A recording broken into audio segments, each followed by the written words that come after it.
Boa noite a todos. Somos do curso técnico em administração. A equipe é formada por mim, Débora, Marcos, a Odete e a Rosinha. E viemos hoje aqui falar sobre a administração pública como facilitadora do desenvolvimento social e econômico. O que é a administração pública? Quais as suas funções e acerca do desperdício na aplicação desses recursos? Administração pública e suas funções. O que é administração pública? Bem, a administração pública é o poder de gestão dado ao Estado Federativo. E esse poder de gestão permite ao ente federativo criar leis, cobrar impostos, fiscalizar e regulamentar essas leis. E a principal função da administração pública é prestar um serviço efetivo à sociedade, que atenda às suas necessidades básicas, tais como saúde, educação, cultura e segurança. A Constituição Federal de 88, a nossa lei maior, a nossa Carta Magna, diz no seu artigo 37 que a administração pública deve ser pautada nos princípios do direito administrativo, que são eles: o princípio da legalidade, o princípio da impessoalidade, da moralidade, da publicidade e da eficiência. O que é o princípio da legalidade? O princípio da legalidade vem dizer que a gestão pública deve estar sujeita às leis e normas contidas na Constituição Federal. Então, todo ato público deve existir uma lei que autorize que ele seja feito. O princípio da impessoalidade. O gestor público vai fazer tudo sempre em função do objetivo legal, nunca pensando no bem próprio, nunca pensando nas vantagens para si nem para outro. Então, sempre os atos públicos serão sempre para atender a população em geral.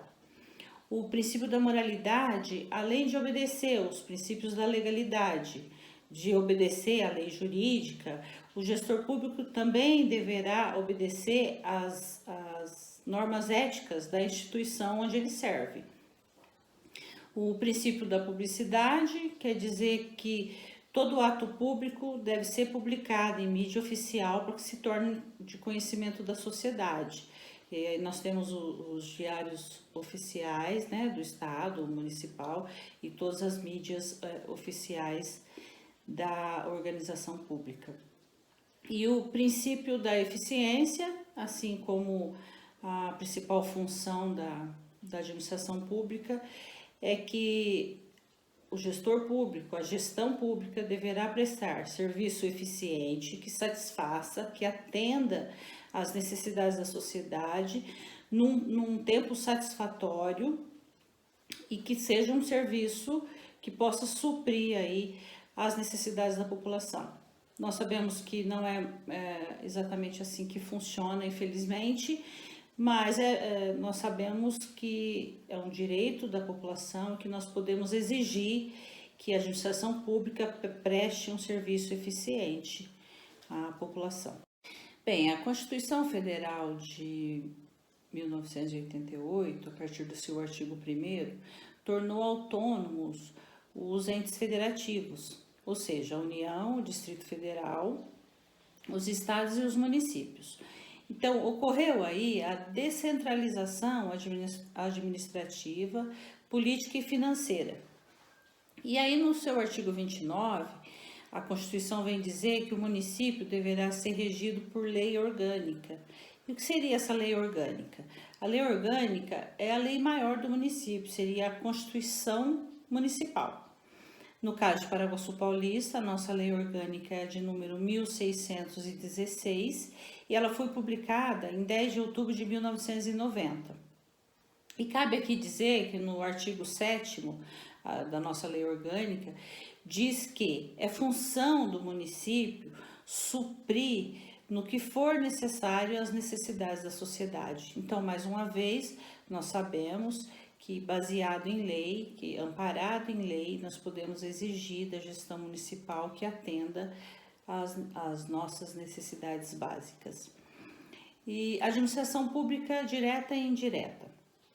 Bem, a administração pública direta é aquela exercida diretamente pelo Poder Executivo, pela Prefeitura, pelo prefeito, pelo governador ou pelo presidente da República.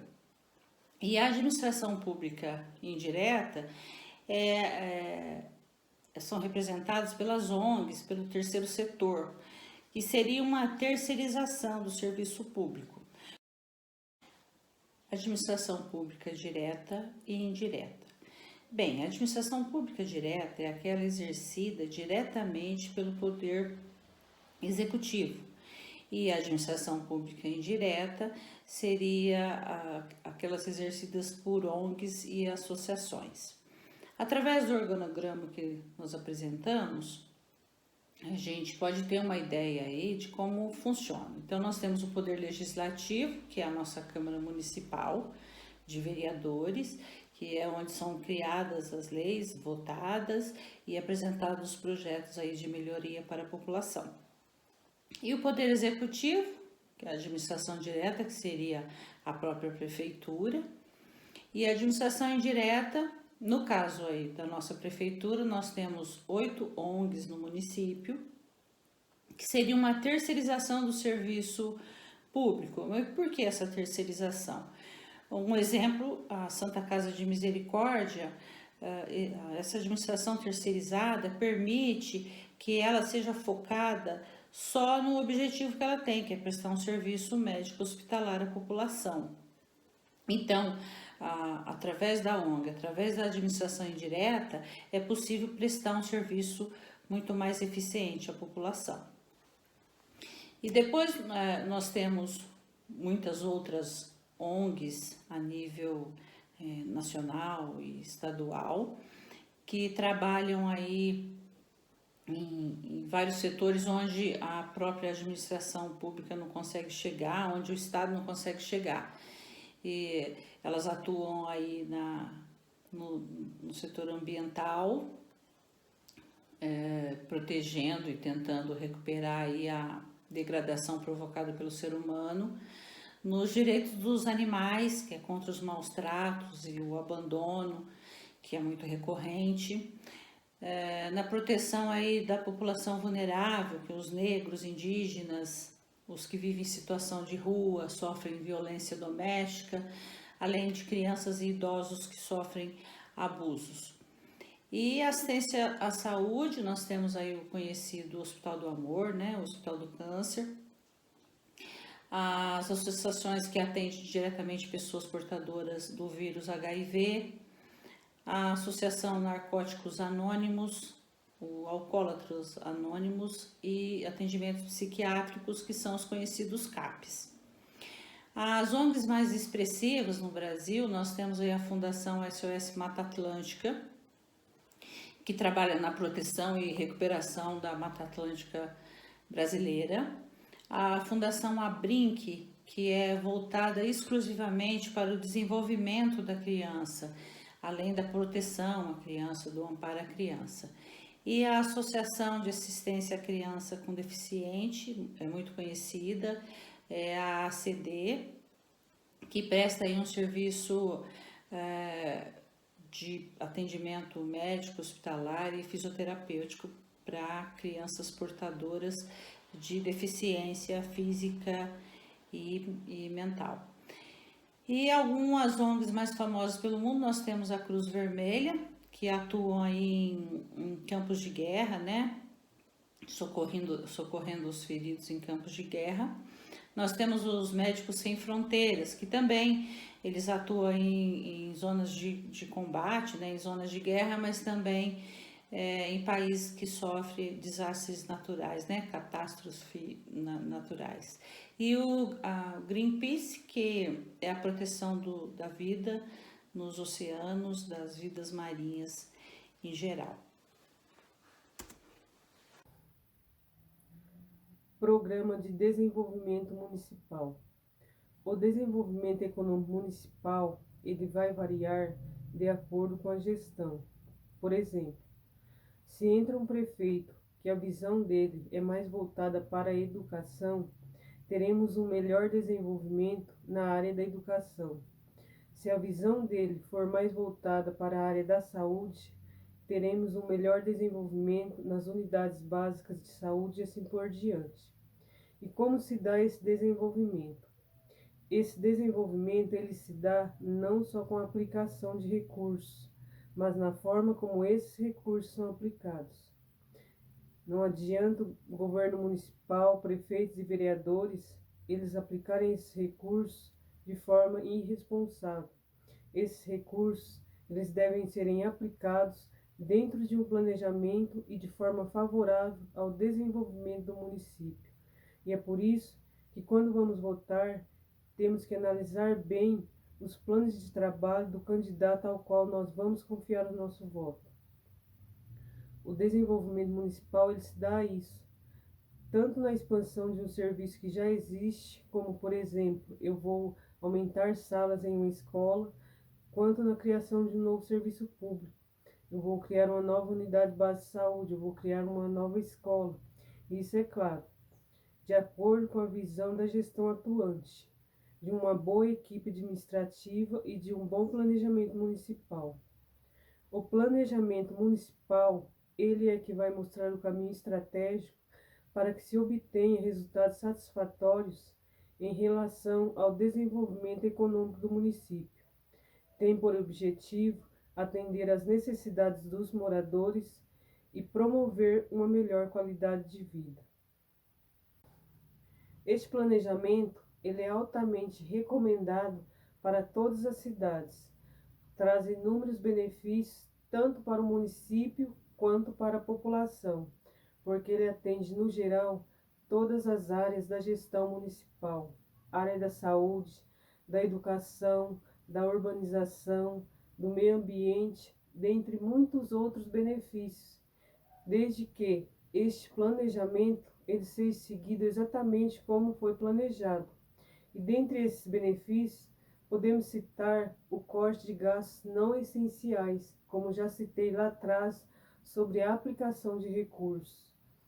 A geração de novos empregos em relação ao apoio e parceria da gestão municipal aos empresários locais, trabalhando de forma estratégica a convencer o consumidor a fazer suas compras no comércio local, pois quando ele faz suas compras no comércio local, ele está aumentando a fonte de renda do município através dos impostos pagos sobre suas compras. Desta forma, o comércio cresce, despertando a atenção de novos investidores e, consequentemente, gerando novos empregos.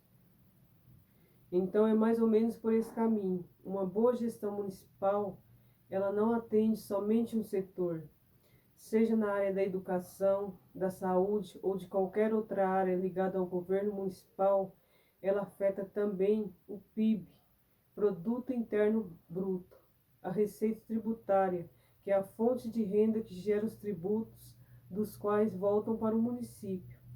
Por exemplo, se eu crio uma escola nova, eu contrato professores e secretários, eu consigo aumentar a fonte de renda dessas pessoas, e elas estão trabalhando, elas consomem, e toda vez que elas consomem, elas estão aumentando a receita tributária.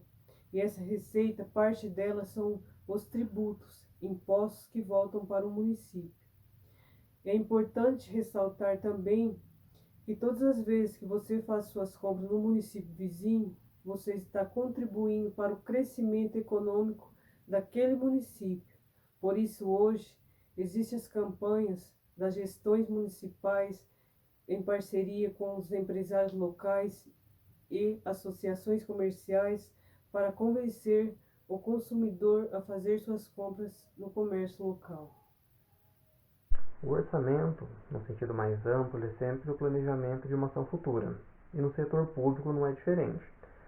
O que nós temos de diferença no setor público é que nós temos uma série de normas regidas pela Lei 4.320 de 64, que ela padroniza os orçamentos. Ou seja, da mesma forma que eu faço um orçamento no município, eu faço na União, nos estados e no Distrito Federal. E é importante ressaltar também que o orçamento ele é um instrumento de transparência, porque por meio do orçamento eu consigo evidenciar a política financeira de determinada gestão. Por exemplo, se em determinado orçamento eu tenho uma dotação maior em educação, em saúde, eu sei qual a política financeira desse governo. Se a dotação é maior em educação, a política financeira em educação. É bastante importante ressaltar também que o orçamento público, que a lei do orçamento, ela coincide com o ano civil. Então ela é aprovada no ano anterior à sua vigência e ela começa a vigorar a partir do dia 1º de janeiro e encerra no dia 31 de dezembro. Em relação à lei de responsabilidade fiscal, ela é de 2000 e ela veio em um momento em que a população começou a exigir muito serviços públicos de qualidade, serviços públicos de educação, de saúde, de assistência social. E para poder suprir a necessidade dessa população, os entes públicos eles começaram a se endividar. Por exemplo, para construir uma escola, tanto na construção da escola quanto na continuidade do serviço de educação, eu tenho custos. Então o ente público começou a se endividar muito.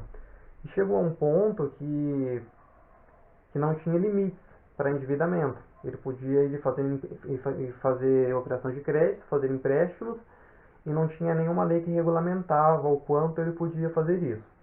Então, no ano de 2000, com a Lei de Responsabilidade Fiscal, ela veio justamente para responsabilizar o ente público.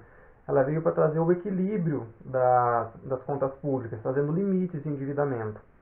Por exemplo, nesse caso que eu citei da construção da escola, eu posso fazer operação de crédito, eu posso fazer empréstimo para construir, mas eu tenho um limite para fazer essa operação de crédito, de modo que eu não possa comprometer o meu endividamento. Outro exemplo que eu posso passar é em relação ao gasto com pessoal, com folha de pagamento. Eu tenho um limite estipulado pela Lei de Responsabilidade Fiscal e eu não posso ultrapassar esse limite. Caso eu ultrapassar esses limites, a Lei de Responsabilidade Fiscal, ela fala o que eu tenho que fazer, quais os critérios que eu tenho que seguir em uma sequência para voltar a dívida ao limite. E caso eu não voltar a dívida ao limite dentro dos períodos fixados pela Lei de Responsabilidade Fiscal, eu também tenho as sanções que o ente público vai sofrer em relação a isso. Então, a Lei de Responsabilidade Fiscal ela veio justamente para equilibrar as contas públicas, tanto no endividamento, com operação de crédito, com gasto com pessoal, traz também prazos para retornar a dívida ao limite e assim por diante. A legislação do nosso país exige que a administração pública mantenha um sistema de custo, avaliação e eficácia na execução dos programas de governo. Essa legislação detecta falhas graves e irregularidades na aplicação desses recursos, onde a maioria dos municípios brasileiros não possui amparados suficientes para o controle demandado. Essas informações e avaliações geradas acerca da aplicação desses recursos são em grande parte inverídicas, porque elas só se baseiam nos processos de prestações de contas, ou seja, nas notas fiscais, nos recibos de pagamento e nas faturas.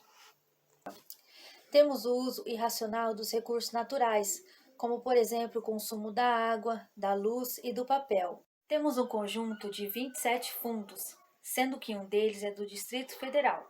O recurso Fundeb é o Fundo de Manutenção e Desenvolvimento da Educação Básica.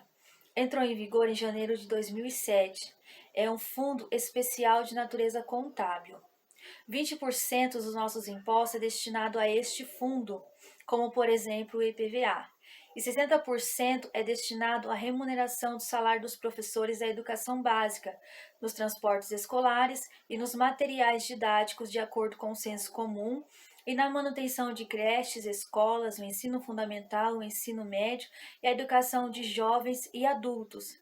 Este fundo tem como objetivo acabar com a desigualdade. E assim finalizamos a apresentação e gostaríamos de deixar a frase do excelentíssimo Rui Barbosa, que diz assim: de tanto ver triunfar as nulidades, de tanto ver prosperar a desonra, de tanto ver crescer a injustiça, de tanto ver agigantarem-se os poderes nas mãos dos maus, o homem chega a desanimar-se da virtude, a rir-se da honra e a ter vergonha de ser honesto. Nós gostaríamos de deixar uma homenagem à nossa amiga Valdirene, que infelizmente não pôde estar conosco aí na conclusão do curso, mas que com certeza ela estará presente no próximo terceiro módulo.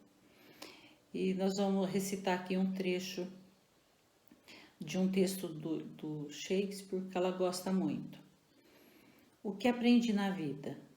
Depois de um tempo, a gente aprende que verdadeiras amizades continuam a crescer mesmo a longa distância.